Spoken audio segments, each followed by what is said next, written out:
En el plano de agua, los que tienen una configuración de curvas a nivel muy ajustada, con muchas pendientes, corríjanlo.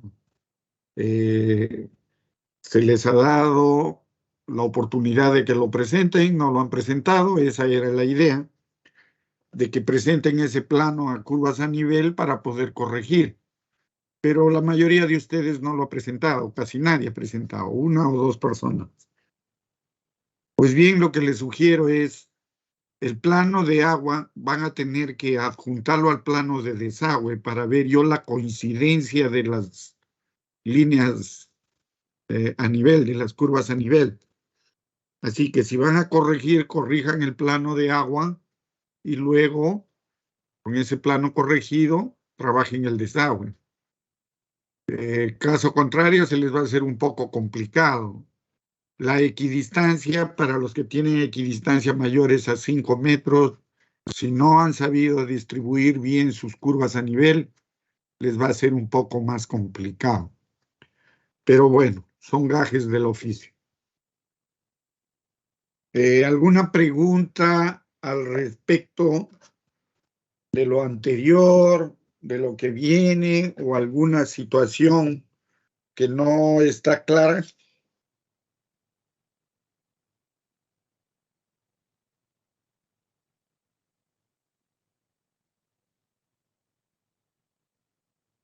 Ingeniero, sí, buenas tardes. Sí. Disculpe, yo que no me quedó bien claro ayer, este es el tema que nosotros vamos a desarrollar hasta el final del curso. Dijo que solo va a ser el tema del alcantarillado, es decir, también se entiende que hasta ese tema va a ser nuestra evaluación en nuestro examen final, ¿verdad? O igual nosotros correríamos con los temas. Eh, a ver, cuando yo les hablé de los temas, no he hablado nada de los temas. Los temas se van a dictar todos y tal y como está en el sílabo. Lo que sucede es que el trabajo, lo que es el trabajo formativo 2, incluye los dos temas, que es alcantarillado y lo que es tratamiento de agua servida. Es decir, en la primera parte del trabajo formativo 2, ustedes deben diseñar el sistema de alcantarillado. Los buzones, profundidades de buzón, tramos, longitudes, pendientes, si hay diferencia, caídas, todo eso. Eso era la primera parte del formativo 2.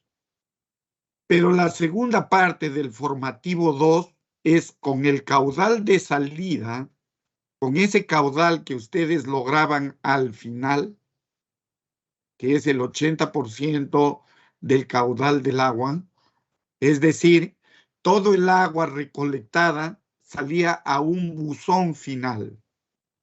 Ese buzón final debería lanzar el agua a una planta de tratamiento o bien a una laguna de oxidación. La segunda parte del trabajo formativo 2 era el diseño de todas las estructuras de tratamiento, es decir, lagunas de oxidación, canales, filtros, todo. Pero como el tiempo es corto, el trabajo formativo 2 no lo vamos a desarrollar, porque básicamente también es una parte, digamos, que interviene mucho química, un poco complicado. Porque nosotros como ingenieros civiles más nos dedicamos a lo que es la parte civil del alcantarillado. Entonces, hemos quedado que solo íbamos a desarrollar el alcantarillado como trabajo formativo 1 y 2. Pero lo que son las clases, sí vamos a desarrollar la teoría de lo que son lagunas de oxidación, tratamiento, que también forma parte del examen. ¿Quedó claro esta situación? Sí, sí, ingeniero. Bien, bien, joven. Atención, voy a pasar lista. Cardoso. Milagros Cardoso. Rosa Carrasco. Berta Chávez. Presente, ingeniero. Buenas tardes. Albert Cuno. Presente, ingeniero. Carol de Souza. Presente, ingeniero. Buenas tardes. Diego Enciso. Presente, ingeniero. Buenas tardes. Ramón Estrella. Dana Fachín. Presente, ingeniero. Juan Flores. Ingeniero, buenas tardes. Juan Flores. Presente, ingeniero, buenas tardes. No se le escucha, señor Flores, levante el volumen. Roy Flores. Braulio Fosa. Ingeniero, presente. Arlan Garboso. Darien González. Presente, ingeniero. Roel González. Artur González. Presente, ingeniero. Buenas tardes. Fiorella Horna. Presente, ingeniero. Salomón Guamaní.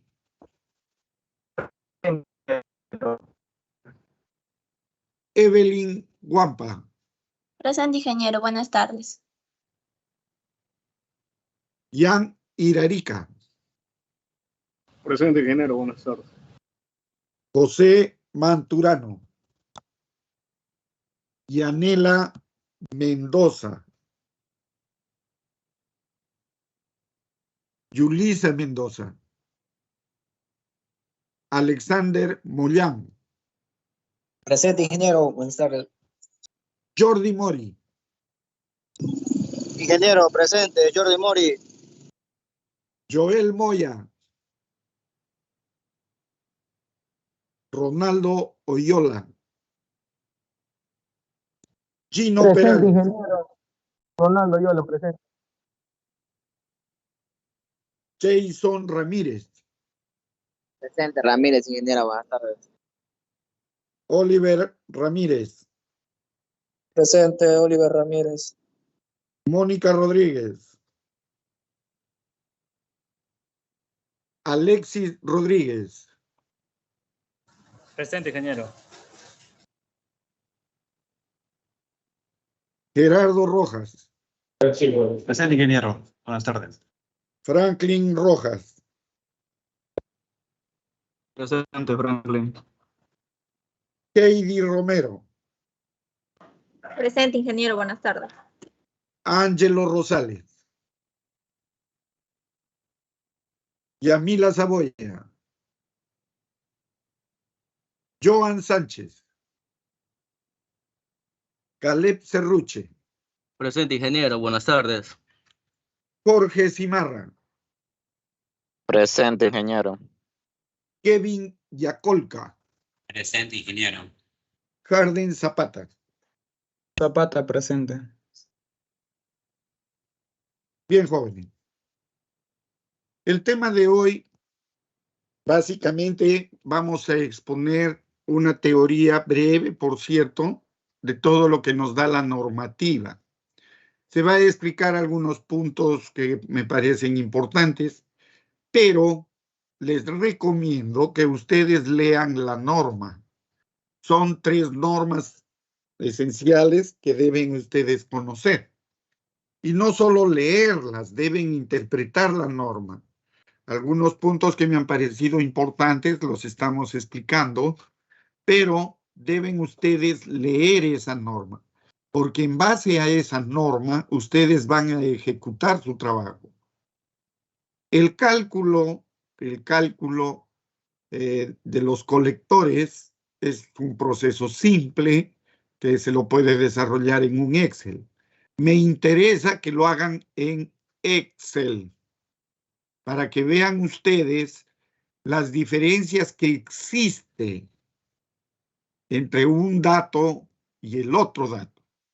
¿De qué forma salen los resultados? ¿Cómo varían las pendientes?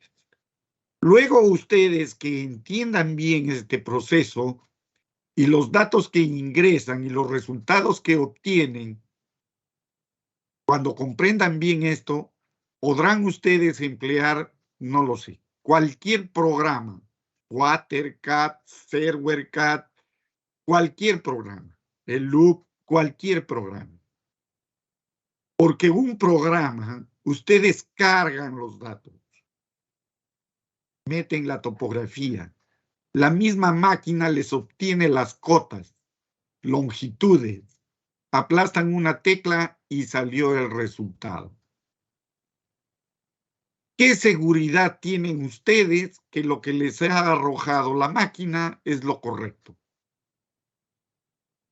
Básicamente ninguno. Si tú le metes basura a una computadora, te bota basura. Por muy adornada que esté, con letras rojas, doradas, azules, verdes, seguirá siendo basura. ¿Dónde radica la diferencia? En que ustedes, al analizar esos datos, confirmen su validez. Y para confirmar la validez, uno tiene que estar consciente del proceso que se ha seguido. Entonces, yo les sugiero, desarrollen el trabajo. Básicamente, tienen que hacerlo en Excel.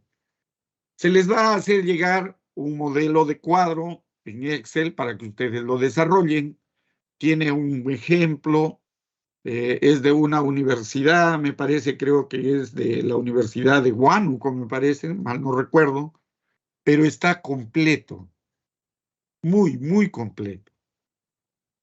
Lo que vamos a explicar en clase va a ser de qué forma calculan los caudales unitarios, cómo calculan sus áreas para distribuirlos en cada tramo, todas esas situaciones. Pero, les vuelvo a repetir, lean la norma, interpreten la norma. Si existe alguna duda, está el WhatsApp para aclararla. Lo ideal es que sus dudas lo pongan en el WhatsApp, porque esa duda que ustedes tienen también puede ser de su compañero. Entonces creo que la mejor forma de ayudarnos sería de esa manera. Bien. Lo que vamos a ver en estas clases que vienen, vamos a ver sistemas de alcantarillado, datos básicos de diseño y lo que es la conducción.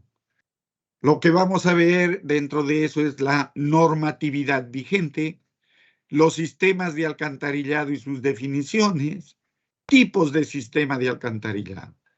Todo esto lo vamos a ver ahora, si nos da el tiempo, y luego veremos las consideraciones generales para el diseño de la red de alcantarillado. Caudales a evacuar, tubería, tensión tractiva, velocidades permisibles, pendientes y el mismo cálculo hidráulico. Recuerden ustedes que un sistema de alcantarillado es un sistema de canales. Las tuberías funcionan como canales.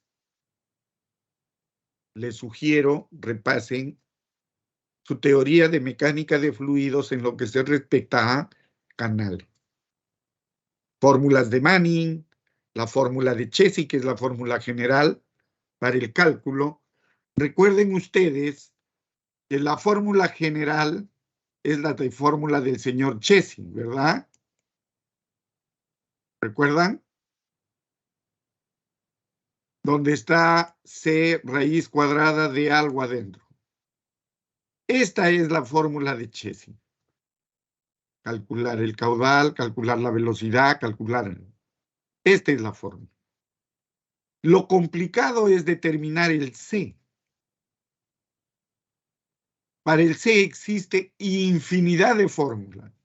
Tenemos la fórmula del señor Mani, la del señor Kutter, la del señor Val.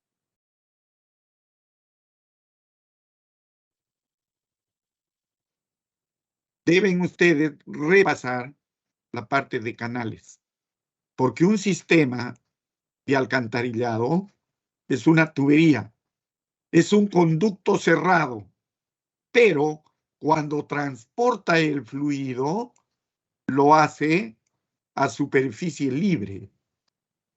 Es decir, existe una interfaz entre el líquido y la atmósfera. Esa superficie que le llamamos espejo de agua está en contacto con la atmósfera. Está a presión atmosférica.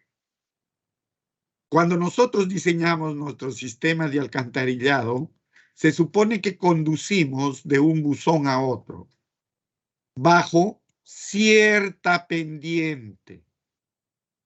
El agua servida, se mueve dentro del tubo por ese efecto de la presión atmosférica y la gravedad.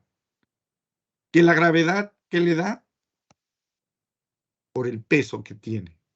Y se desliza por la pendiente que tiene ese tubo.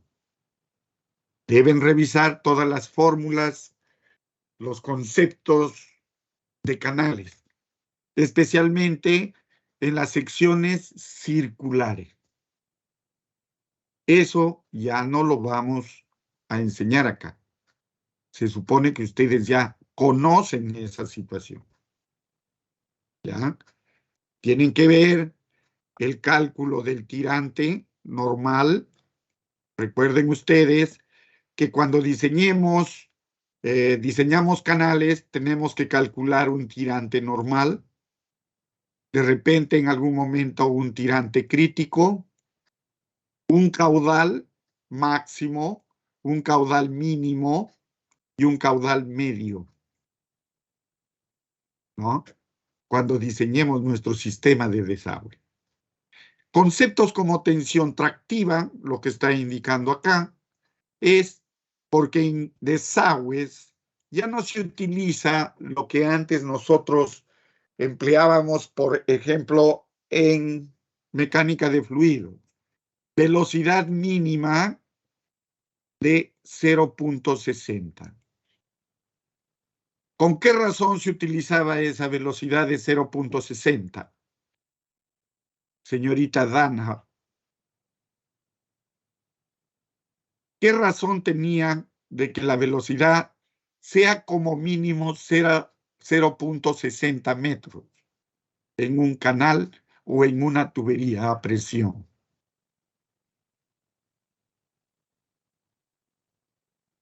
Señorita Carol, señor Gino.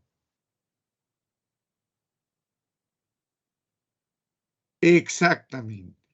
La velocidad mínima de 0.60 metros por segundo era con la intención de evitar la sedimentación de elementos en la tubería, principalmente las arenas. Las arenas con velocidades menores a 0.6 se asientan en el fondo de la tubería, en la solera de la tubería, ¿no? Se supone que una tubería está funcionando como canal. Por eso hablo de solera. Pero ahora, con las nuevas investigaciones y conceptos, se utiliza lo que se llama tensión tractiva.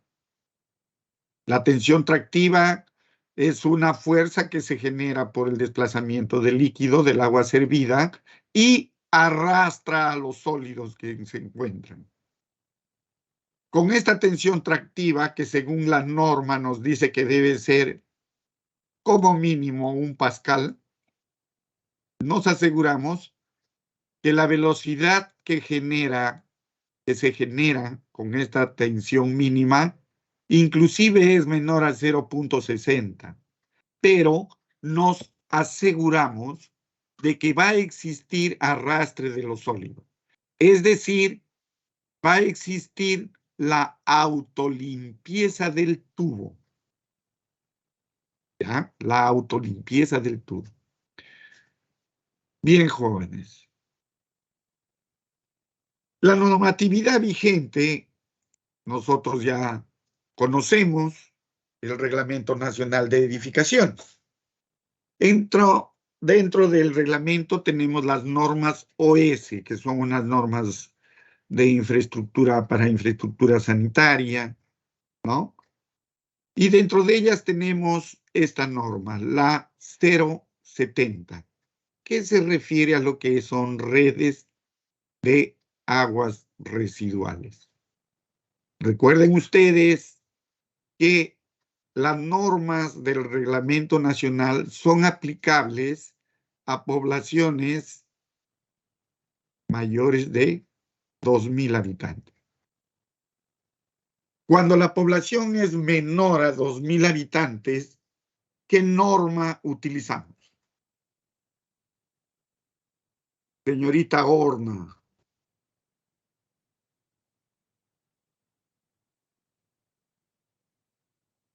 El Reglamento Nacional de Edificaciones, ingeniera.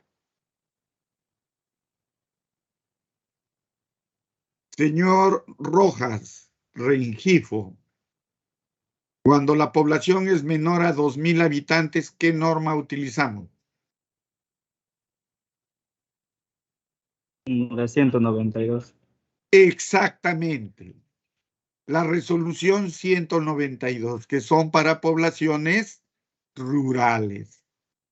Entonces, hay que tener presente que nosotros en el desarrollo de este curso básicamente estamos hablando de sistemas urbanos.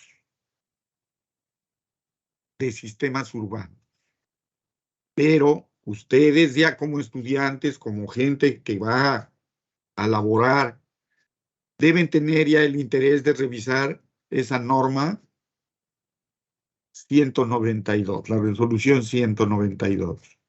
Es una norma que está muy explicada, muy detallada.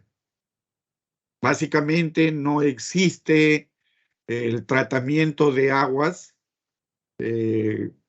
digamos, la conducción por arrastre hidráulico. Y si lo hay, son en tramos muy cortos. Por lo general, se utiliza en tratamiento para zonas rurales, lo que son composteras, letrinas, ese tipo de estructuras. Pero lo que nosotros estamos estudiando acá básicamente son para zonas urbanas, localidades mayores de 2.000 habitantes.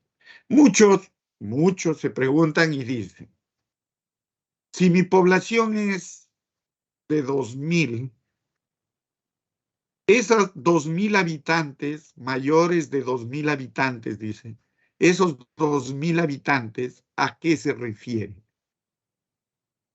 ¿Población actual o población total? Población total. Población total. Se supone que población total, estamos hablando de la población actual más lo que crecería a un futuro. ¿Cierto? Mi pregunta es, ¿crecería? ¿Ya creció? No.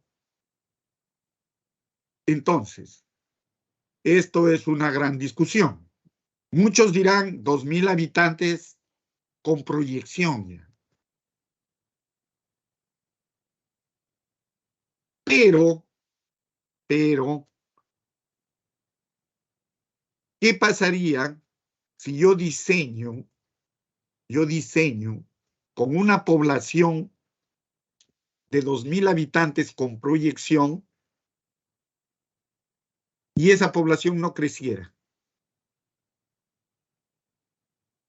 ¿Qué significaría? Que mi población actual es mucho menor a 2000.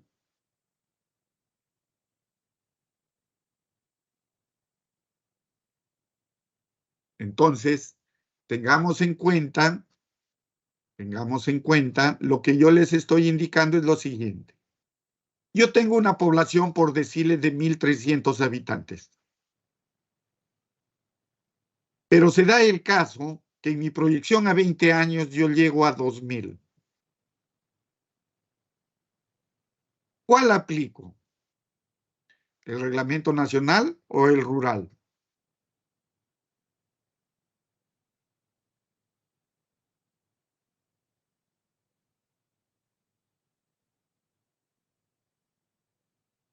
Pues bien, lo ideal, yendo por el lado de la seguridad, aplicarían el urbano, porque la proyección ya es 2000. Si bien es cierto, todavía no llego, ¿qué me hace pensar de que no llegaría?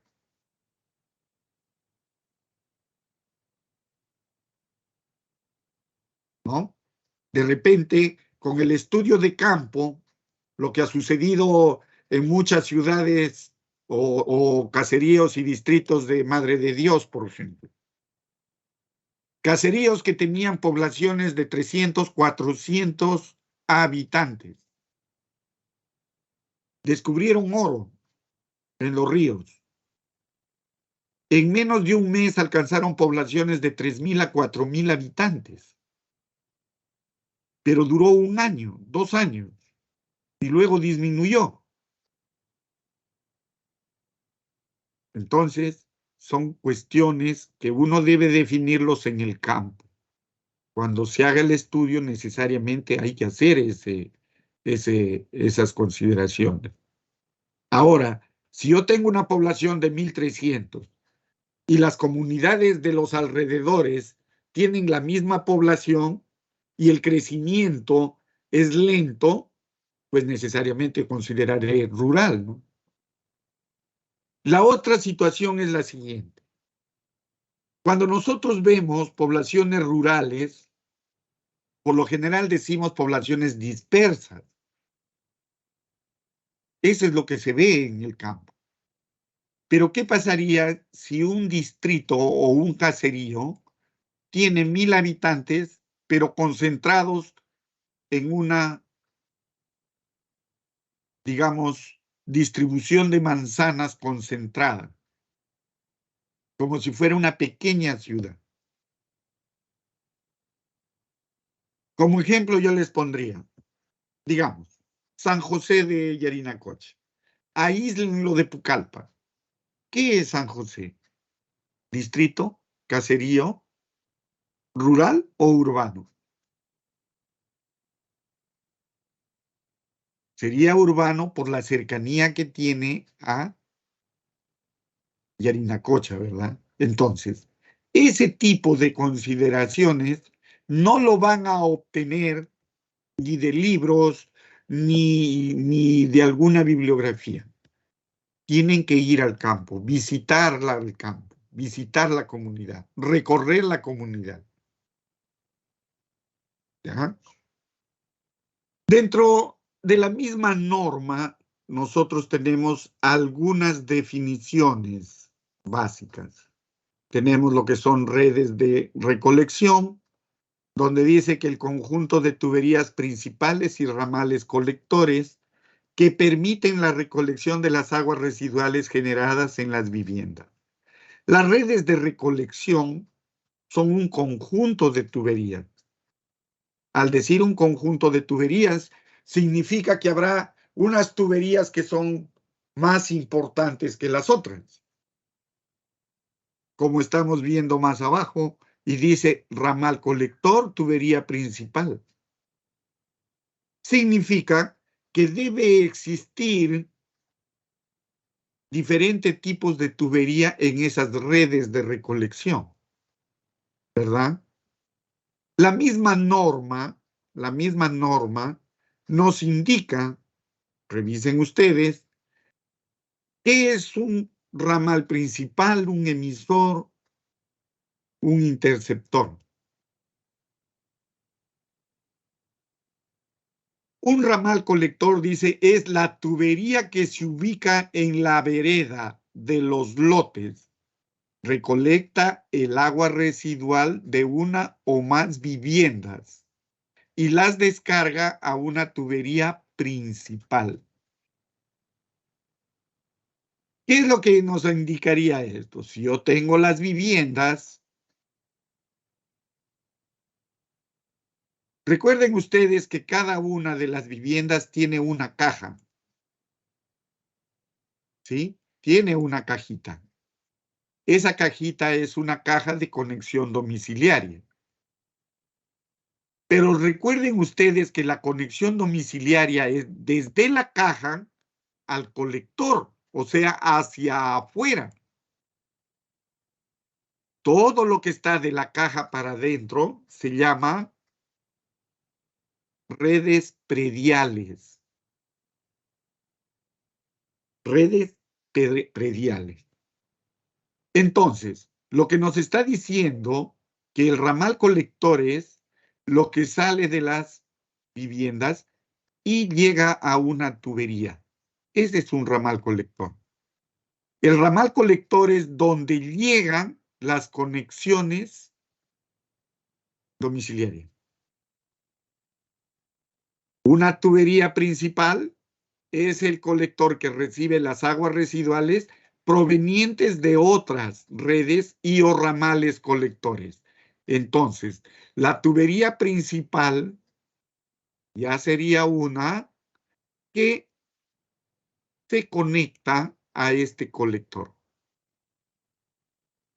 Pero, como premisa, la tubería principal ya no recibe, no se pueden conectar conexiones domiciliarias. Una, porque esa tubería de por sí es más profunda y tiene mucho mayor diámetro. En la siguiente imagen estamos viendo un gráfico de cómo son las tuberías y cómo se distribuyen. En la parte superior derecha tenemos un edificio. ¿Lo ven? Donde está su red interior. ¿Lo ven? Tiene su red interior de desagüe. Puede ser un hotel. Véase, por ejemplo, como ejemplo, vean el Hotel Manish. El Hotel Manish es grande. Casi tiene una cuadra de área. 10.000 metros cuadrados.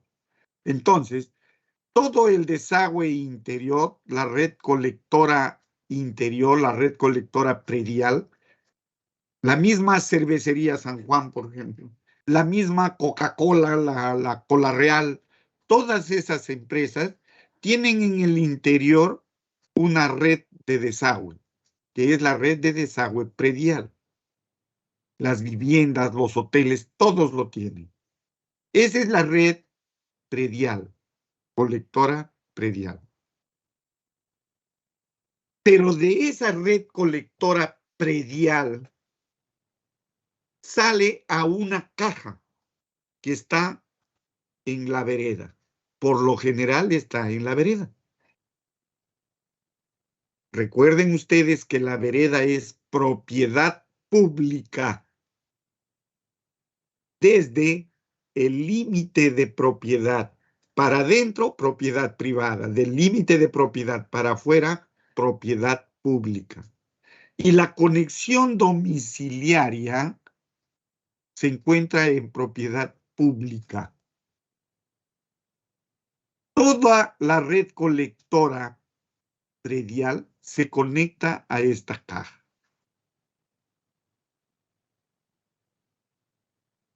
Y de esa caja se descarga al colector secundario.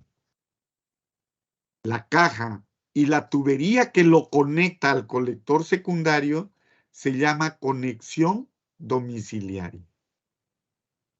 Cuando nosotros veamos en algún momento cómo es una conexión domiciliaria de desagüe, tengo yo la matriz o el colector, tengo una silla que se llama una silla.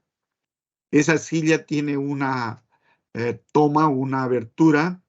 De esa abertura se conecta un codo. De ese codo se conecta la tubería. Y la tubería ya conecta a la caja. Entonces, todo esto forma parte de la conexión domiciliaria. La silla, el codo y la tubería. Esto es cuando, por ejemplo, se construía con elementos de PVC. Ahora, con las nuevas tecnologías y los nuevos materiales, la tubería y la silla forman un solo elemento. Inclusive el codo también forma un solo elemento, que es la toma. Por lo general son cuando se utilizan tuberías HDPE, tuberías de alta densidad, ¿no? Polietileno de alta densidad. Entonces, las instalaciones, como sea, deben hacerse con todas las consideraciones que contempla el reglamento. Cuando nosotros veamos la parte de profundidades, donde están las alturas mínimas de buzones y tuberías, la altura mínima de un buzón es 1,20 m. Llámese altura del buzón desde el nivel de rasante del techo, o sea, la cara superior del techo, donde está la tapa, al fondo del buzón. Esa altura debe ser como mínimo 1,20 m. Si nosotros vemos que es 1,20 m, por lo general, las tuberías mínimas que se utilizan para, digamos, de diámetro mínimo que se utilizan para los tramos iniciales del sistema es de 200 milímetros. Y 200 milímetros estamos hablando de 20 centímetros. Significa que del fondo subiría 20 centímetros a la clave de la tubería. Y de ese 1,20 m hasta la clave de la tubería ya me quedaría solamente 1 metro. Y si ustedes recuerdan, cuando han hecho su trabajo de líneas de conducción en agua, la profundidad que me da el recubrimiento mínimo de esa tubería es 1 metro. Por eso, la altura mínima de un buzón es 1,20 m. Y la tubería de los colectores, 200 milímetros. Salvo ciertas consideraciones y especificaciones, donde inclusive podríamos llegar hasta los 110 milímetros o 160 milímetros. Pero eso ya son temas muy, muy puntuales. Por lo general, 200 milímetros.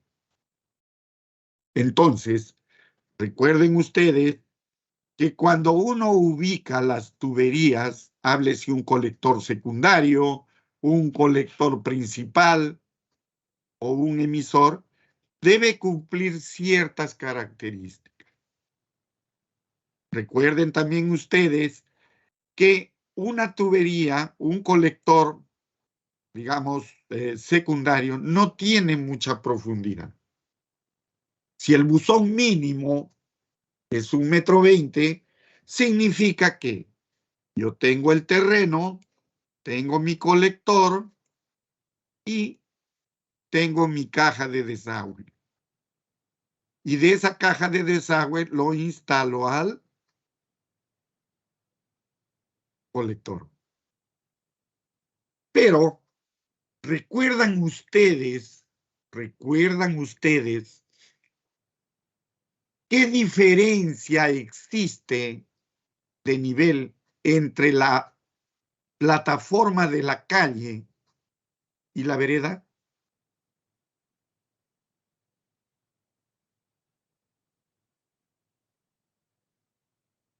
Señor Alexis Rodríguez, ¿cuánto mide esa diferencia? 15 centímetros, ¿verdad? Si nosotros vemos en una calle normal, la diferencia que existe entre la plataforma de la vía y la vereda, como mínimo es 15 centímetros. ¿Dónde se lo ve eso? En los martillos, en las esquinas. Y en los sardineles al borde de la vía. Es 15 centímetros. Si la vereda está a 15 centímetros, ¿qué profundidad debe tener esa caja? Por lo general, una caja, ¿qué dimensiones tiene? 12 por 24. 12 por 24, ¿qué? Pulgadas. ¿No? Es decir, que el interior de la caja de la conexión domiciliaria tiene 30 centímetros por 60 centímetros. Cuando ustedes estudian o han estudiado sus estructuras, la estructura, el techo, ¿no? ¿Cuál es la abertura mínima que puede tener un techo sin que lo afecte?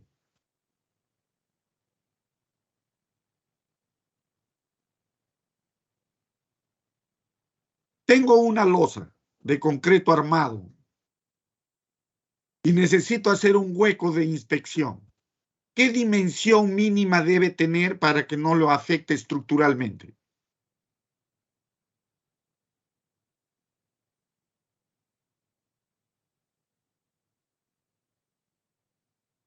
...60 por 60, ¿verdad? El hueco debe ser de 60 por 60, como mínimo. La razón es simple, con 60 por 60 no existe, no lo afecta mucho en lo que es la resistencia. Y la dimensión de 60 es una dimensión suficiente como para que una persona ingrese por ese hueco. Si ustedes han tenido la precaución, las veredas, ¿qué anchos tienen? Tiene 1,20 m, 1,80 m, 2,40 m. Si lo ven, son múltiplos de 60. Por cuestiones de las dimensiones del hombre. Una espalda de un hombre en promedio es de 60 centímetros a 65. Y puede ingresar a esa caja. El problema ya no sería el ancho y el largo. El problema sería la profundidad. ¿Qué profundidad como máximo tendría esta caja para que pueda ser inspeccionada o reparada? Esa profundidad como máximo desde el nivel de la vereda hasta el fondo es de 75 centímetros a 85 centímetros. Esas alturas que ya nosotros conocemos nos dan una idea de qué profundidades deben tener nuestros colectores, nuestros emisores, colectores principales. Si vemos la imagen, un colector secundario se conecta a un colector principal. Y el colector principal se conecta a un emisor. La imagen es clara. Tengo colectores principales y el emisor. Recuerden ustedes que en un colector principal ya no se conectan conexiones domiciliarias. Ya no debe conectarse conexiones domiciliarias. Luego, el emisor es una tubería, una línea que conduce el agua a una disposición final, sea cuerpo de agua o una planta de tratamiento, con la misma condición de que ya no se adicionan caudales en su tránsito. Bien, jóvenes. ¿Alguna pregunta hasta acá?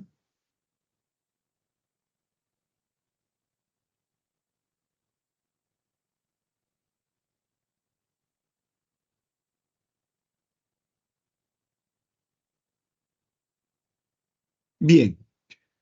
Vamos a ver algunos, digamos, disposiciones de los sistemas de desagüe. Ustedes van a diseñar su sistema. Pueden utilizar cualquiera de estos formas, porque eso les dará básicamente de qué forma van a calcular las aguas, los caudales. Este es un sistema, dice, perpendicular sin interceptor. Si yo me voy al gráfico anterior, ¿cuál es el interceptor? El interceptor es este. Este es el interceptor. ¿Dónde se conectan los colectores secundarios?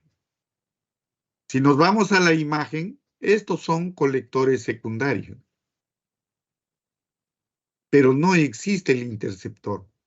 El colector directamente descarga al cuerpo de agua.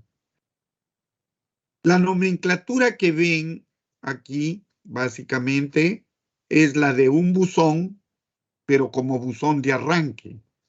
Es decir, si ustedes en un plano de desagüe ven un círculo con una tubería que sale y una rayita, significa que es un buzón de arranque o un buzón inicial. ¿Ya? Ahora, esto es en planta, pero si nosotros lo viéramos en perfil, voy a graficar el buzón, este buzón, el de aquí, que es el cuarto, ¿no? El cuarto buzón. Para los que no ven de repente la imagen, voy a numerar de izquierda a derecha. 1, 2, 3, 4. Y de arriba abajo sería A, B, C. Estamos hablando del buzón 1A, 1B, 1C. El que voy a dibujar es el 3P. Entonces, ese buzón, si yo le hago un corte transversal, digamos en el sentido horizontal, el plano va a estar en el sentido horizontal, el buzón va a tener esta forma. El buzón, el nivel de la tierra, y este arranque tiene como altura mínima, ¿cuánto, señor Cimarra? ¿Cuánto va a tener ese buzón de arranque? ¿Qué profundidad va a tener esa tubería?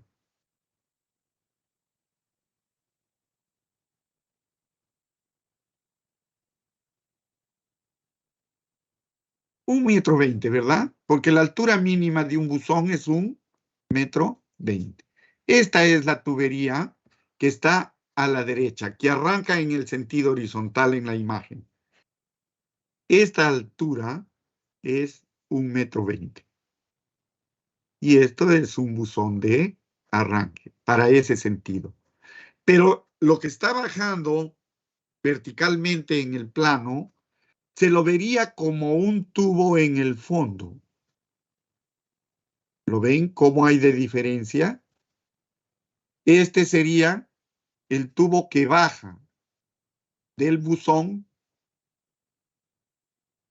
A3. Y el otro sería del tramo 3 B y va al tramo 4B. Entonces, cuando a mí me dicen o me presentan un plano de esta forma, lo que estoy viendo es que las líneas están arrancando, son buzones de arranque en el sentido horizontal. ¿Sí? A eso se refiere, este es un sistema perpendicular sin interceptor. Se refiere perpendicular al cuerpo de agua. Está descargando al cuerpo de agua. Por eso las flechas finales. Esto es una forma. ¿Y a qué se debe esto? ¿Por qué es importante definir nosotros nuestros arranques, nuestras profundidades? Porque esto lo tenemos que hacer antes del diseño. No es como en el ServerCAD que metes el plano y la misma máquina te lo ubica, te lo hace. Eso es lo que sucede en los proyectos de agua y desagüe de acá de nuestra zona. El proyectista mete el plano en AutoCAD con las cotas, con las curvas a nivel y aplasta una tecla donde le dice máquina, tú diséñalo. Y a las finales salen buzones de 7 metros, 8 metros de profundidad, en calles que tienen 10 metros de ancho. ¿Cómo puedes hacer un buzón o excavar una zanja de 8 metros de profundidad en un ancho de 10 metros y en un terreno que es arcilla? Simplemente se derrumba. Es antitécnico. Lo ha hecho cualquiera menos un ingeniero.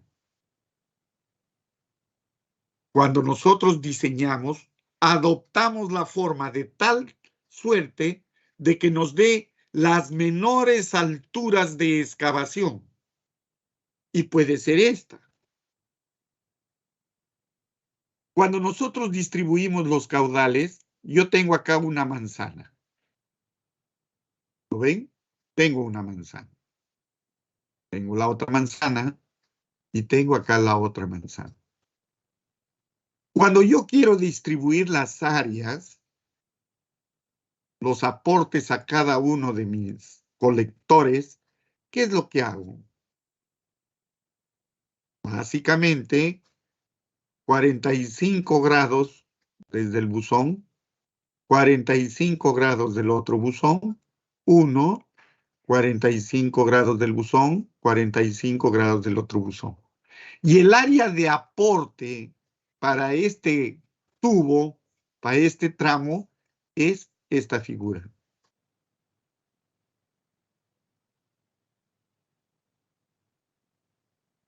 Más adelante veremos que nuestro caudal unitario va a ser igual al área, de repente, entre población. Porque esa población multiplicada por su aporte, ¿verdad?, nos va a dar el caudal que circula por ese tramo. Pero nosotros en nuestro primer trabajo ya calculamos un caudal total. Entonces, ese caudal total lo tenemos que distribuir en cada una de esas áreas. Y lo que puedo hacer es el área total entre el caudal total. Y me da un caudal unitario. Este caudal unitario lo multiplico por el área que tengo aquí y me va a dar el caudal que circula por ese tramo. Este concepto de distribución es uno. La otra es el concepto de distribución por longitud. Sumo las longitudes de mis tubos y tengo un caudal total. ¿Sí? El caudal total entre mi longitud total me va a dar un caudal unitario. Ese caudal unitario lo multiplico por la longitud de cada tramo y voy a saber qué caudal circula por cada uno de ellos. Entonces, esa es una forma de distribuir nuestros caudales. Por eso es importante definir qué tipo de sistema voy a usar. ¿Sí?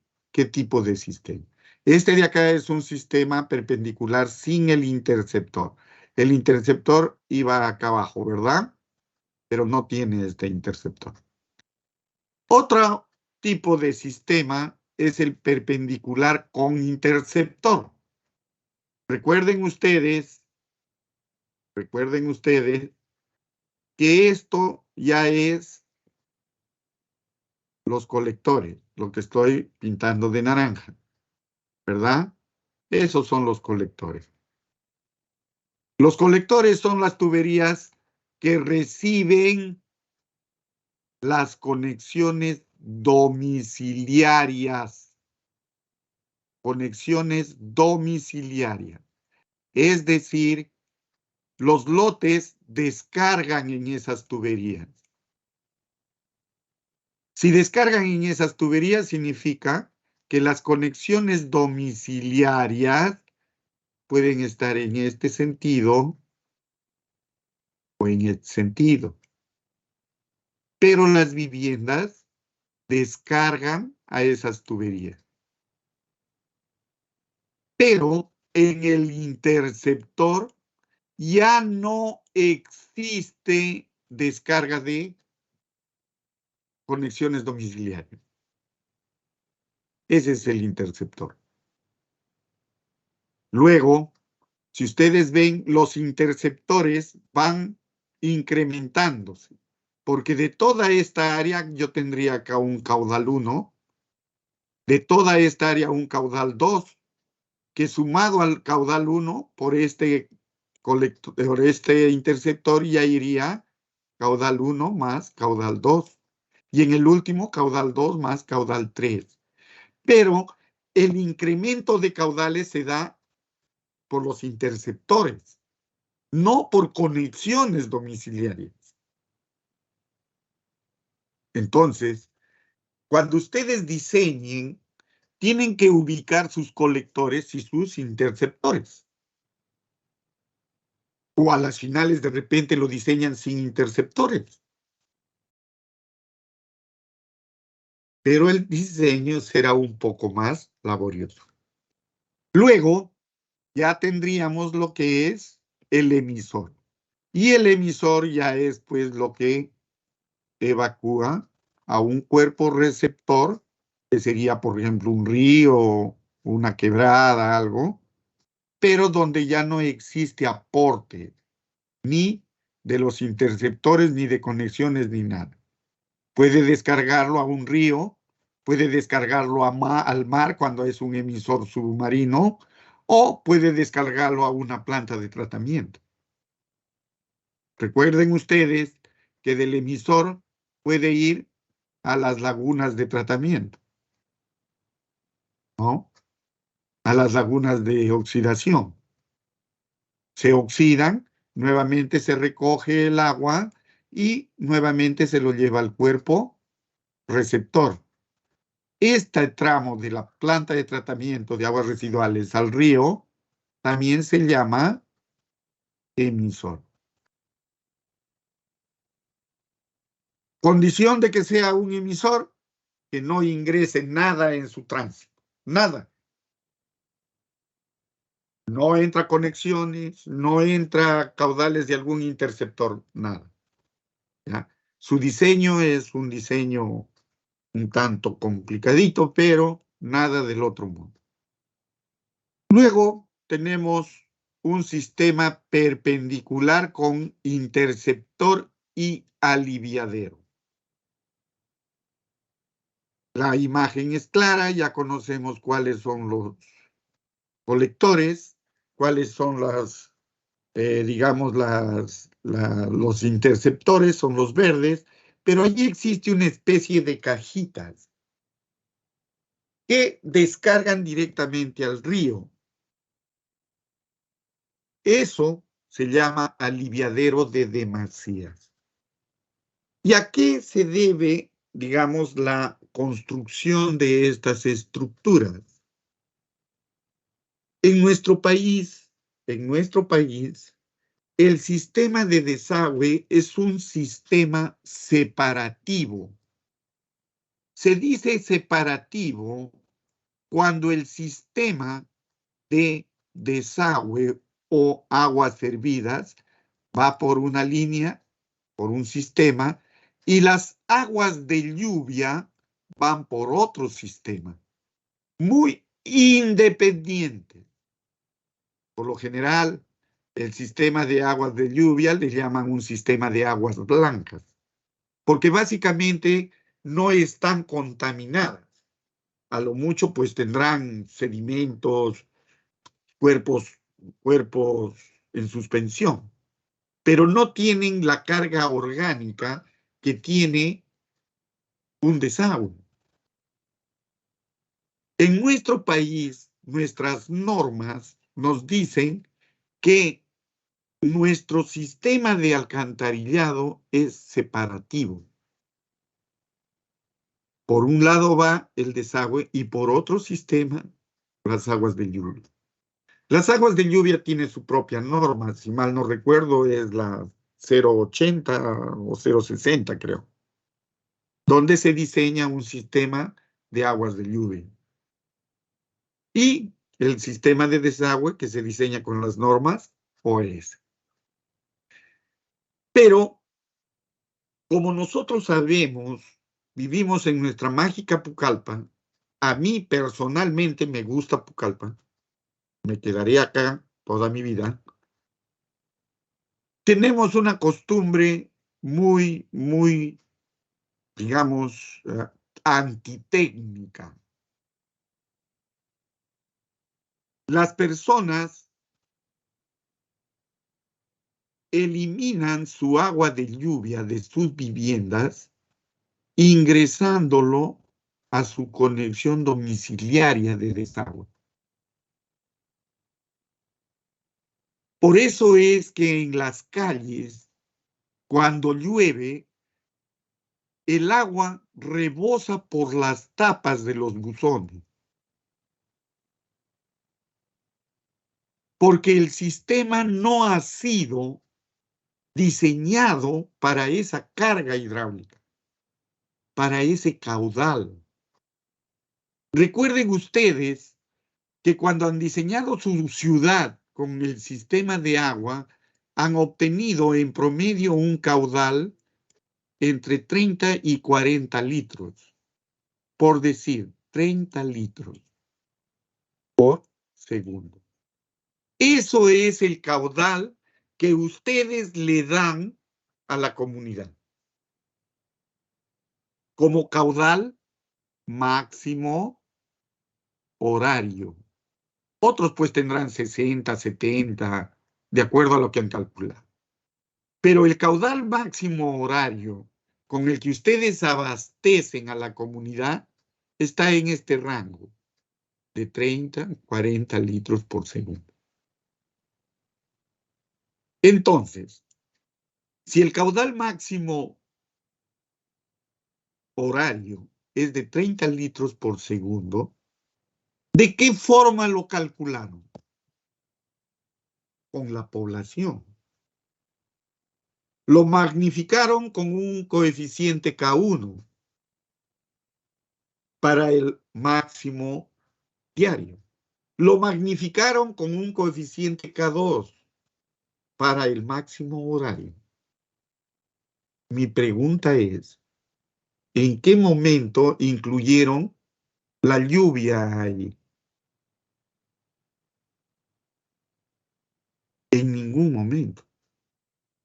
Significa que nuestro sistema no ha considerado que el agua de lluvia que caiga en nuestra ciudad ingrese a nuestro sistema de desagüe.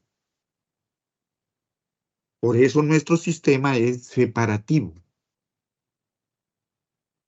Escuchar en la calle, cuando uno construye un sistema de agua y desagüe, y que venga gente y te diga que el tubo que estás poniendo, que es de 200 milímetros de diámetro, es muy chiquito porque el agua sale por el buzón, a veces te da risa, otras te da cólera. Pero ¿cuál es la razón? Que la gente no tiene la educación sanitaria necesaria. Esa educación sanitaria está a cargo de EMAPACOPSA y no lo hace. Entonces, como en nuestra ciudad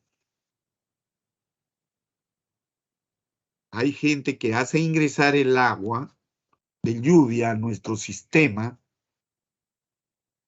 ocurre el desborde, la salida de agua por los buzones. Entonces, para evitar esos aniegos y colapsos, que por sí son temporales, porque solo durarían lo que dura la lluvia, se puede construir estos sistemas de aliviadero de demasías para evitar que ingrese ese caudal a la planta de tratamiento. Porque ustedes diseñan la planta de tratamiento con el 80% del caudal máximo horario. Su laguna o su planta compacta o su planta de lodos activados o con cualquier tipo de planta. Lo están diseñando con el 80% del caudal máximo horario. Eso es lo que dice la norma. Pero si ustedes incluyen o ingresan el agua de lluvia, que es un agua blanca que no tiene carga orgánica, simplemente esa agua no va a ser tratada y va a ser vertida directamente a los cuerpos de agua, contaminando. La razón de construir estos aliviaderos de demasía es para evitar ese tipo de cosas. Que se sobrecargue la planta de tratamiento de aguas residuales. Si bien es cierto, en el Perú no se ha diseñado con eso. No se diseña aliviadero. Porque la ley no lo permite. Nuestra ley de aguas, que muchos de ustedes ya lo han leído cuando han llevado su curso de hidrología, dice que debemos cuidar el agua. Y es sancionado y penado quien contamine el agua. Y botar agua con carga orgánica sin tratar a un río o a un cuerpo de agua es contaminación. Y nos pueden sancionar. Esto, lo que les estoy mostrando, es una forma de aliviar la carga, pero no está aprobado en el Perú. Estas imágenes que les estoy presentando es de un libro, de una bibliografía de Colombia, de un ingeniero, no recuerdo el nombre, Ricardo López Cualla, diseño de acueductos y alcantarillados, que es de Colombia, pero que se ajusta mucho a lo que nosotros requerimos por las costumbres que tiene nuestra comunidad. Construir esos aliviaderos nos facilitaría mucho este tipo de situación, de inundaciones, aniegos en las vías, todo ese tipo de cosas. Ahora, el ingresar agua de lluvia al sistema lo hace colapsar, también en el sentido de que se produce sedimentación, porque ingresan todo el agua que lava las calles, los techos, basura, todo ese tipo de cosas. Y colapsa, y lo hace colapsar a las tuberías. Otro tipo de sistema es este sistema en abanico. Creo que es muy, digamos, se nota, no necesita mayor explicación. Tenemos los arranques y lo que hace es girar hasta hacia una misma cuenca. Si lo ven, todo está escurriendo al tramo central, ¿sí? Sistema de abanico. Todo está escurriendo al tramo central. Si lo ven, acá tengo un buzón de arranque, acá gira, pasa de frente y llega al tramo central. ¿Ya? Pasa y llega al tramo central. Este es un sistema en abanico. Luego tenemos un sistema en bayoneta. Si lo ven, tiene una particularidad, está yendo en este sentido, va como escalones, ¿sí? Las ventajas de estos sistemas es que no se recargan mucho. Los diámetros pueden ser muy reducidos, pequeños. No es lo mismo, por ejemplo, diseñar con un sistema convencional donde todo vaya a un solo, digamos, colector o interceptor y nos da unos grandes diámetros por acá, ¿no? Ahora, si yo lanzo desde una esquina o de un extremo de la ciudad al otro extremo, sin, digamos, sin ningún recorrido adicional, simplemente si yo arranco con una profundidad de 1,20 m, a medida que va avanzando, se va profundizando por la pendiente mínima que debe tener. Recuerden ustedes cuando les dije en su trabajo que deben corregir las curvas, es por esta razón. Ahora, en alcantarillado nosotros tenemos velocidades mínimas que nos da digamos, con la tensión tractriz de un pascal, pero también tenemos velocidades máximas. Entonces, si yo tengo, por decir, ¿no?, un buzón, a ver, más o menos les explico esto. Si yo tengo un buzón en esta cota, que es la 200, por ejemplo, ¿no? Pero como llegué tarde a dar mi trabajo, me dieron una equidistancia de 9 metros. Significa que en una corta distancia yo tengo un desnivel de 9 metros, ¿cierto? 9 metros. Ahora, estos 9 metros, ¿qué es lo que va a significar? Que la pendiente del tubo va a ser muy, muy pronunciada. Y al ser muy pronunciada, voy a superar la velocidad máxima, que según nuestro reglamento y el tipo de materiales, 5 metros por segundo. Yo no puedo diseñar con velocidades mayores a 5 metros. Lo que tengo que hacer es reducir esa pendiente. ¿Cómo reduzco esa pendiente? Simplemente levantándola. Y para eso tendría que construir buzones. ¿Sí? Esos buzones ya me darían buzones con unas caídas especiales. Obtengo la pendiente mínima o la pendiente necesaria que me dé la máxima velocidad y tendría que construir buzones de caída. Esta pendiente me dará la velocidad máxima, ¿no? Pero en el interior del buzón ya existirá una caída del agua. Y el mismo reglamento les dice que si la altura de caída del agua del colector al buzón es mayor a 1 metro, deben diseñar una caída especial. Entonces, cuando les dije que corrijan sus curvas, es con esta intención, ¿ya? De que no tengan muchas curvas, mucho desnivel. Si se les dio, por decirles de esta forma,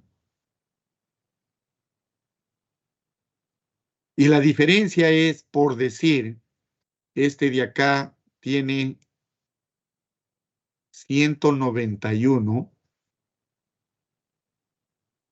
esta tiene 191, esta de acá tiene 200, La otra tiene 191. En la de 191 ya no puedo hacer nada, porque eso es prácticamente un hueco, ¿verdad? Pero en las otras sí. ¿Por qué razón? Porque las curvas van en parejas. Es decir, en el terreno no vas a encontrarlo al terreno como una V o como un pico afilado. Lo encuentras como una pequeña batea. Es decir, baja, hay una parte plana y sube. En el otro hay sube una parte plana y baja. Son como trapecios. Significa que esta cota es igual a esta cota. Esta cota es igual a esta cota. Teniendo esa consideración topográfica, ¿qué es lo que hago? Simplemente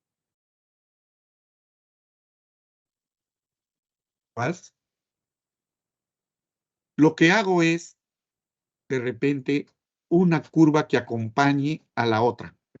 Como acá tengo 200, podría ser que esta de acá también sea 200.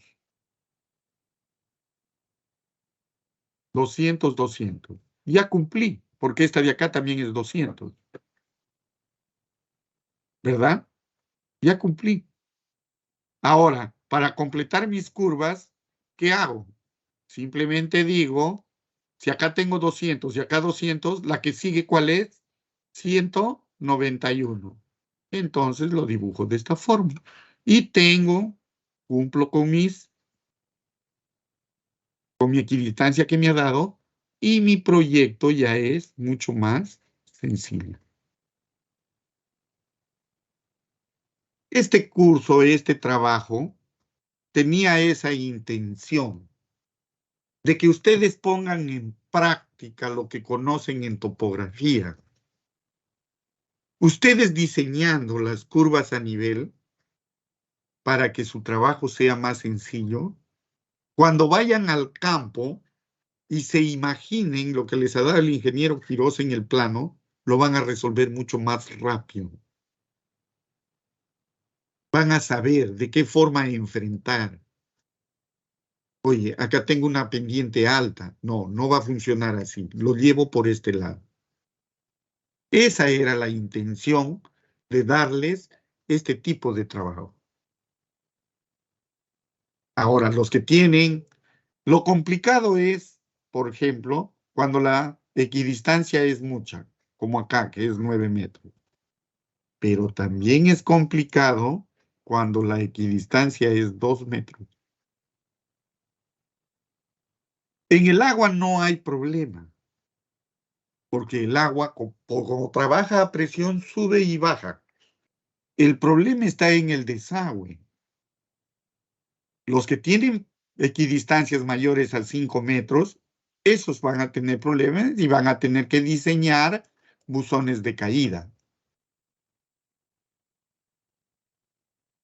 Pero los que tienen pendientes mínimas, de equidistancias de 2 metros, 3 metros, el problema es que como va a ser una mesa como Pucallpa, los buzones les van a salir muy profundos. Entonces, ellos sí tienen que buscar de qué forma tienen que lograr que no les salga buzones de 12 metros, de 15 metros. Y para que no les salga eso, tienen que buscar qué sistema se ajusta. Y jamás un sistema es único. En la vida real se presentan combinados los sistemas.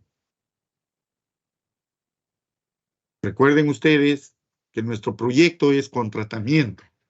Es decir, todo su desagüe debe llegar a un buzón final, a uno. Porque nuestro trabajo era, de primera intención, lanzarlo de ese buzón a la planta de tratamiento. Así que acá no hay que voy a diseñar un interceptor que lo va a mandar al río directamente. No, señor. Va a haber un sistema, su sistema va a ser de tal forma que existe un buzón final, que de ese buzón final sale el emisor. Y debemos diseñar nuestra red y nuestro emisor, con una longitud mínima, eso sí, longitud mínima, de unos 100 metros, digamos, pero longitud mínima. Ya no vamos a diseñar la planta de tratamiento, la PETAR ya no lo vamos a diseñar, pero sí el emisor, ¿ya? Porque ese es parte de la red.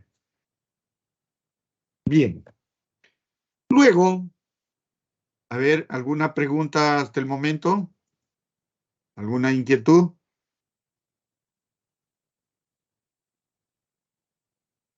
Sí, ingeniero, tengo una pregunta. Dime, Gino. No, ingeniero, soy Alexis. También estoy Allá. levantando mi mano. Sí, también estoy Ya. levantando mi mano. La pregunta es de que si yo, ¿cómo se llama? No le entiendo muy bien cuando dijo de que si tenemos una equidistancia de 2 o 3 metros, ¿cómo se determinaba la altura para que no salga muy, muy profundo? Lo explicó, no solo que no lo entiendo muy bien. A ver. Cuando la equidistancia era 9 metros ya lo entendieron, ¿verdad? Porque se supone que es muy profunda, mucha pendiente. Tengo un buzón aquí de 1,20 m y yo lo puedo diseñar paralela al terreno porque con la pendiente que tiene no hay problema.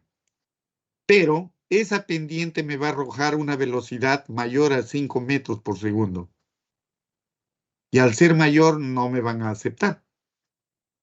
Entonces, lo que yo tengo que hacer es diseñar cada cierto tramo buzones de caída,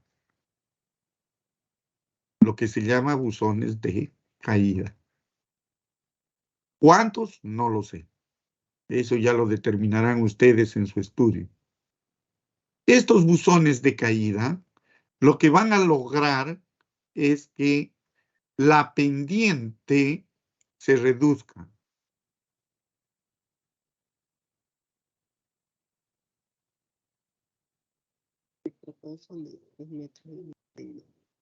¿Sí? Se reduzca. Y me va a dar como velocidad máxima 5 metros por segundo. Pero al reducir esa velocidad y ponerle, digamos, una pendiente menor, lo que va a originar es que en el interior del buzón de caída, el agua no va a llegar al fondo del buzón, va a llegar a cierta altura del fondo. Si yo lo hago llegar como máximo a 1 metro, el reglamento me dice no diseñes caída especial. Pero si la caída es mayor a 1 metro, así sea 1 centímetro más, me dice diseña una caída especial. El diseño de esa caída especial está en el reglamento. ¿Ya? Revisen. Esto es cuando tengo una equidistancia, por ejemplo, de 9 metros. Pero cuando ya estamos con una equidistancia de 2 metros, 1 metro, el problema ya es un poco más complicado. ¿En qué sentido? Que yo tengo una profundidad de mi buzón inicial de 1,20 m. Si yo lo hago con la pendiente mínima, resulta que ese buzón se va a ir incrementando, mejor dicho, el buzón al que voy a llegar va a salir mucho más profundo. Si el primero fue de 1,20 m, el siguiente buzón ya de repente será de 1,60 m. Porque las longitudes, recuerden ustedes que tienen manzanas de 70 metros, manzanas de 90, manzanas de 100 y de 120. Y la distancia máxima de buzones es de acuerdo al diámetro de la tubería. 80 metros cuando es de 200 milímetros. Significa que si tu cuadra tiene 120 metros, necesariamente en medio tienes que diseñar un buzón. para que cumplas con la norma. Si esta distancia es 120 metros, que es la cuadra, la manzana mide 120. Pero si tu calle es 25 o 15 metros, significa que entre manzana y manzana hay un espacio de 15. El buzón por lo general corre en el centro de la vía. Significa que a cada lado de la manzana hay 7 metros 50. Y si mi manzana mide 120, más los 750 de la derecha y los 750 de la izquierda, me da entre ejes de buzón 135 metros. Pero la norma dice que la distancia mayor en tuberías de 200 milímetros es 80 metros. Significa que necesariamente en medio debo diseñar otro buzón.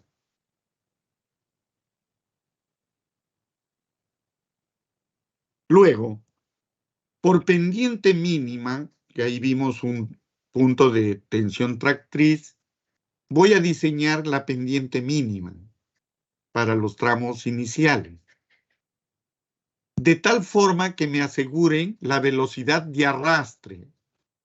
Esa pendiente me dará de repente 2 por 1000, 3 por 1000, 7 por 1000, porque el mínimo es 5 por 1000, entre comillas. 7 por 1000 en 100 metros significa que son 70 centímetros. ¿Sí? Sumados al metro 20, significa que ya el buzón siguiente es de 1,90 m. Y estás recién en el primer tramo. Eso significa que estos buzones se van a ir profundizando. Y si lo quieres llevar en un solo viaje todo, digamos en un solo sentido, en una sola trayectoria, tú arrancas con 1,20 m y al final vas a llegar con un buzón de 5, 6, 7, 8 metros. Entonces, ¿qué es lo que debes hacer? Distribuir de acuerdo a tus cotas, de tal forma de que obtengas una pendiente que sea acorde a la velocidad. Por eso depende mucho de cómo diseñaste tus curvas a nivel. Yo he visto planos de ustedes donde en un espacio de 100 metros hay como 6 curvas. Es que ustedes no lo han pensado que la idea es presentar el trabajo como sea, pero no han pensado en lo que venía. Bueno, de eso se trata el curso, aprender. Y los que han hecho eso, corrijan su plano, pero tienen que corregirlo hasta con el agua, porque para el desagüe tienen que presentar el plano de agua. Para ver las curvas sean las mismas del agua que el del desagüe. ¿Ya? Bien, jóvenes. ¿Alguna pregunta más?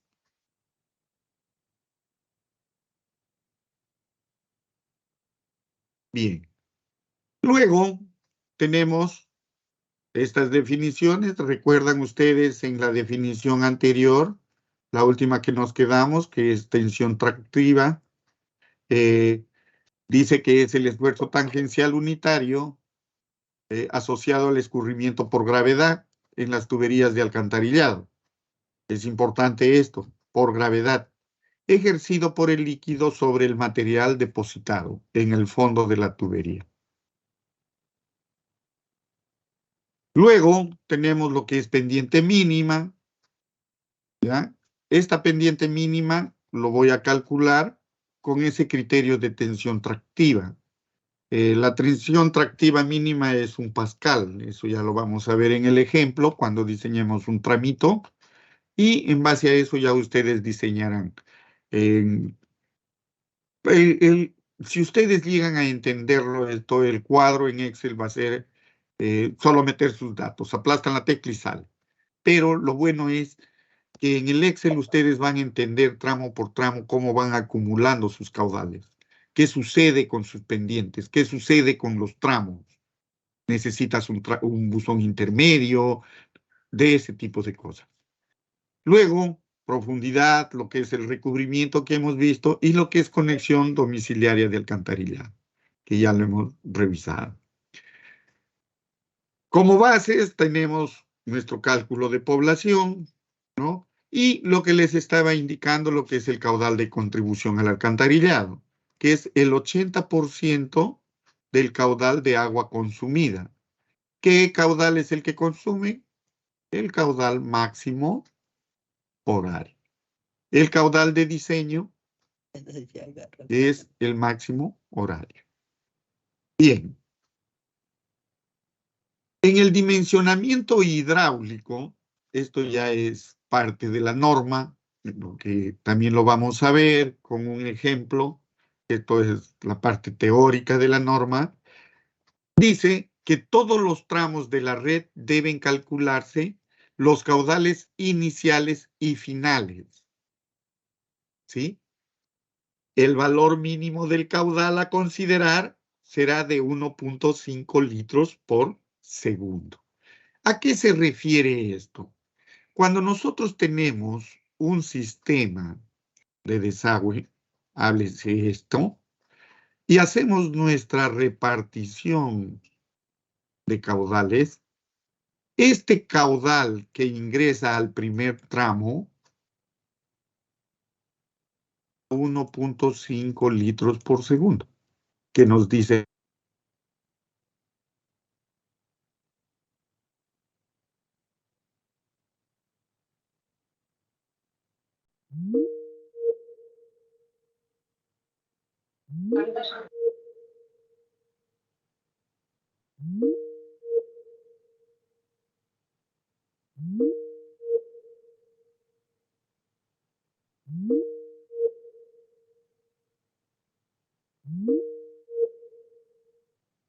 bien, ha habido un pequeño problema. La norma lo que nos dice es que el caudal mínimo para diseñar es de 1.5. Cuando nosotros, por lo general, nuestro caudal va a ser 0.3.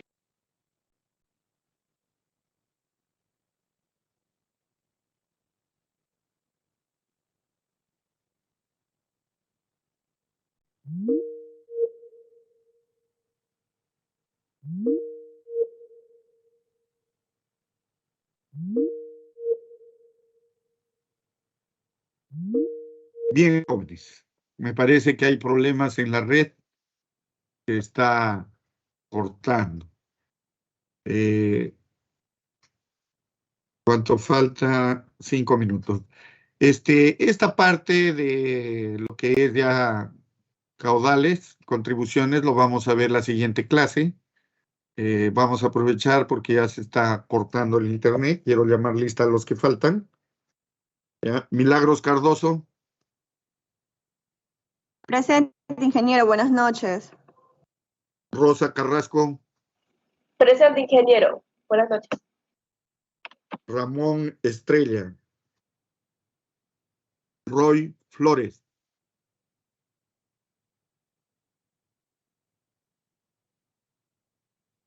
Arlan Garboso. Presente, ingeniero. Buenas noches. Roel González.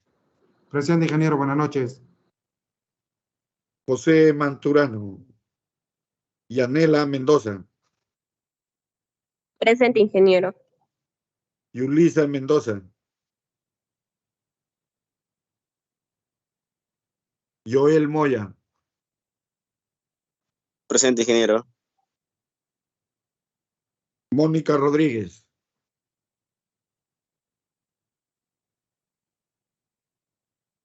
Ángelo Rosales. Presente, ingeniero. Buenas noches. Yamila Saboya. Presente, ingeniero. Buenas noches. Joan Sánchez. Joan Sánchez.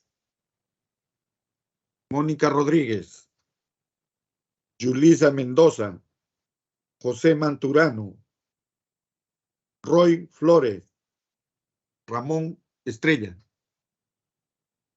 Bien. Bien, jóvenes. Si tienen alguna pregunta, aprovechemos estos minutos que nos quedan. Nos estamos quedando en esta diapositiva.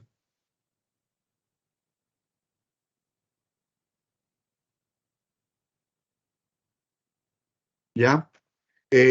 ¿Alguna pregunta sobre el trabajo? ¿Alguna inquietud? ¿Algo?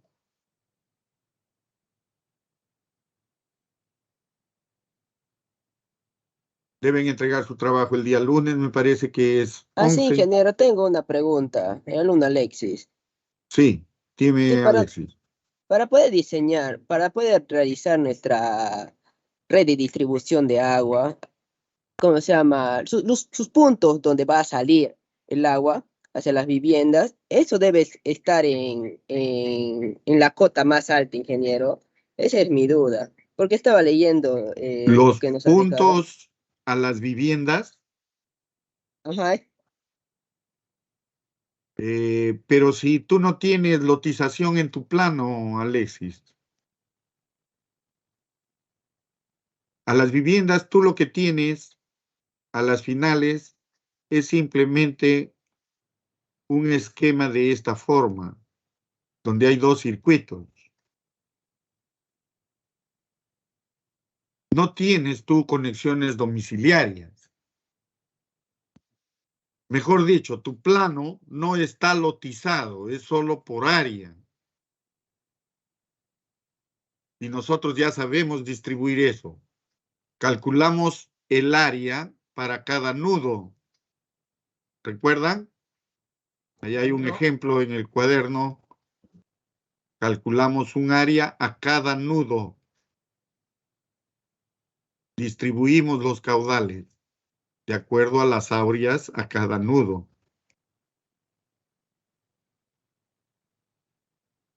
Y esos son los caudales que salen. ¿Sí? Los caudales que salen. Ahora, la pregunta sería, ¿cómo ingresa el agua a la red? Entonces, se supone que ustedes ya han diseñado su reservorio y lo han ubicado su reservorio. Entonces, donde han ubicado su reservorio, debe ir el ingreso a la red por algún punto.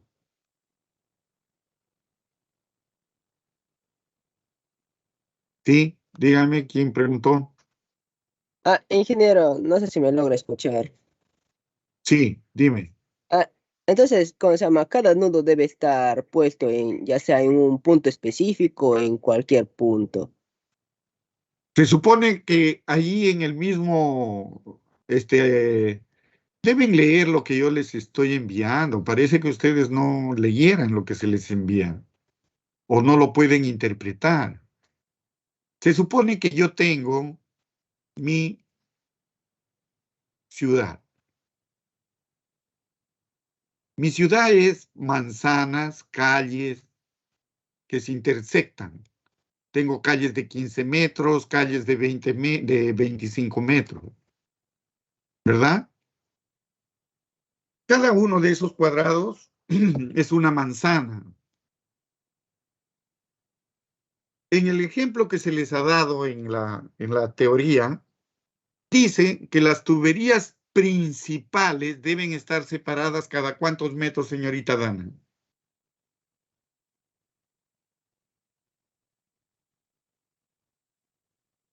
Cada 4. Significa que yo puedo diseñar una tubería, por decir principal, por una de mis calles, y separada 400 metros mi otra tubería principal. Mi otra tubería a 400 metros o más o menos. Y cerrar mi circuito. Esas son las tuberías principales, las que yo voy a diseñar. Yo no voy a diseñar los ramales secundarios. Dígame, señor González. Ingeniero, una consulta. Tengo entendido que en cada nudo va a tener su área de influencia.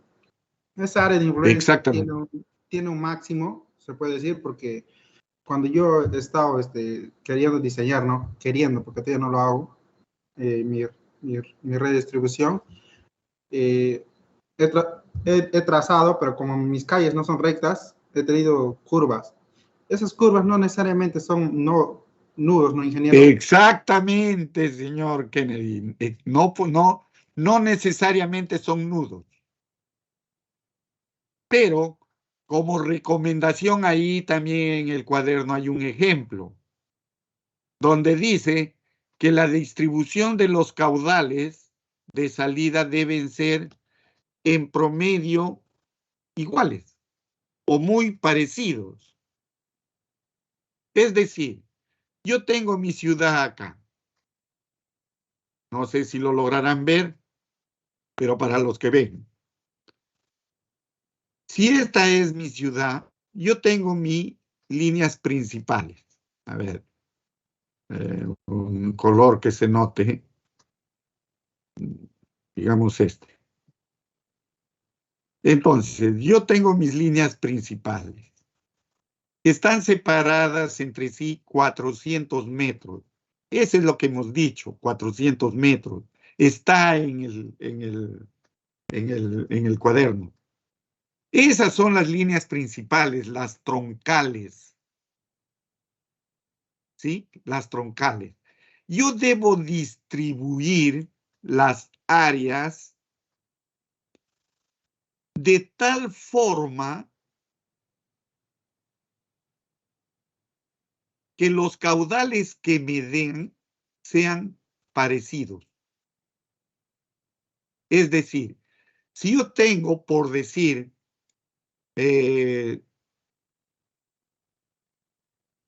60 litros, por decir, 60 litros por segundo. La mejor distribución sería que por cada nudo me salga 10 litros. Tengo 6 nudos, 10 litros en cada nudo. Eso sería lo ideal. Pero yo tendría que distribuirle el área de tal forma de que esos caudales me den los 10 litros. Pero no me va a dar 10 litros como yo quiero. ¿Por qué? Porque en población, si bien es cierto, nosotros tenemos una cantidad, pero muchos le han puesto mercados, le han puesto la policía y todo eso. Cada uno de ellos tiene un caudal. Si lo han distribuido homogéneamente en toda la ciudad, a buena hora, se va a compensar una con otra área. Pero algunos han distribuido policía, todos los servicios en un solo lado. Significa que esa esquina va a estar cargada. Y ya no les va a dar, digamos, los 10 litros. Entonces, el área donde y le saldrá un área más pequeña. Lo primero que tienen que hacer es distribuir sus caudales, de que sean homogéneos, que la diferencia entre uno y otra no sea tan notorio. Si en uno es 10, en el otro será como máximo 9, o como mínimo será de repente 8. Pero no puede ser que en uno me dé 18 y en el otro me dé 2. Es una mala distribución de caudales. Este trabajo han debido hacerlo con tiempo. ¿Alguna otra pregunta? Revisen la teoría, léanlo, interpreten. Si no lo entienden, consulten, ahí está el WhatsApp. ¿Alguna pregunta más?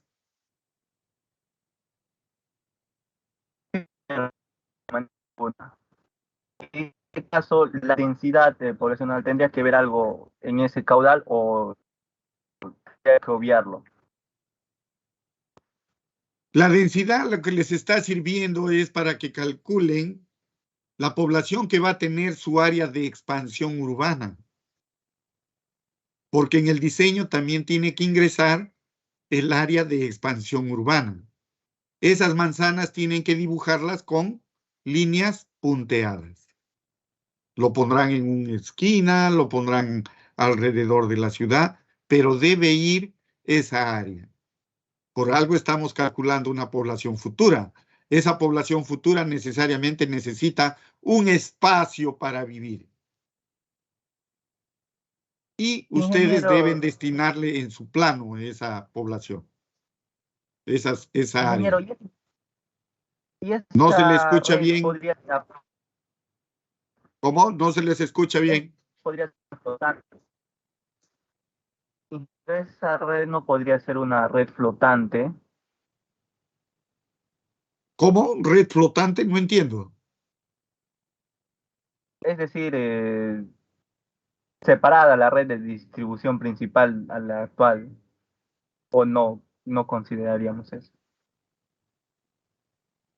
A ver, el diseño es integral. Los circuitos que ustedes dimensionen deben incluir la población actual y la futura. Es decir, si mi ciudad yo lo diseñé de esta forma, con población actual, yo les dije, dejen espacio para que incluyan la expansión urbana. De repente lo pondrán a un costado con líneas punteadas el número de manzanas que necesitan, de acuerdo a la densidad que ustedes obtengan. Es decir, lo que nosotros hemos diseñado en planta es una ciudad con densidad de viviendas unifamiliares.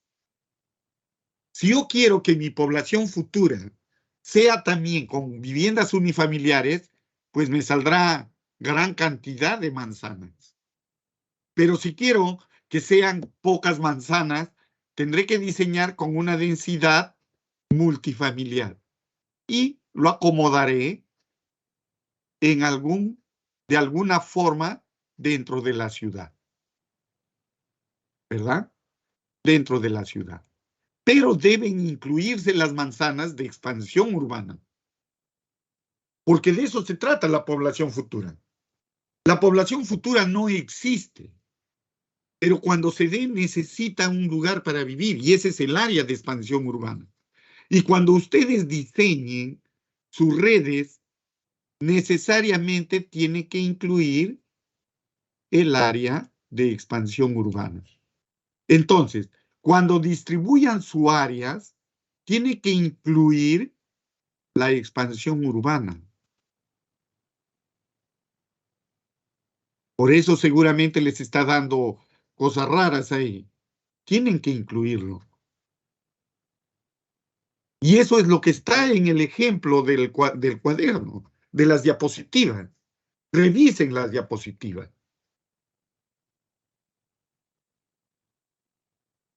En la diapositiva se ve una imagen donde está con unos puntitos. En el ejemplo también se les ha dado.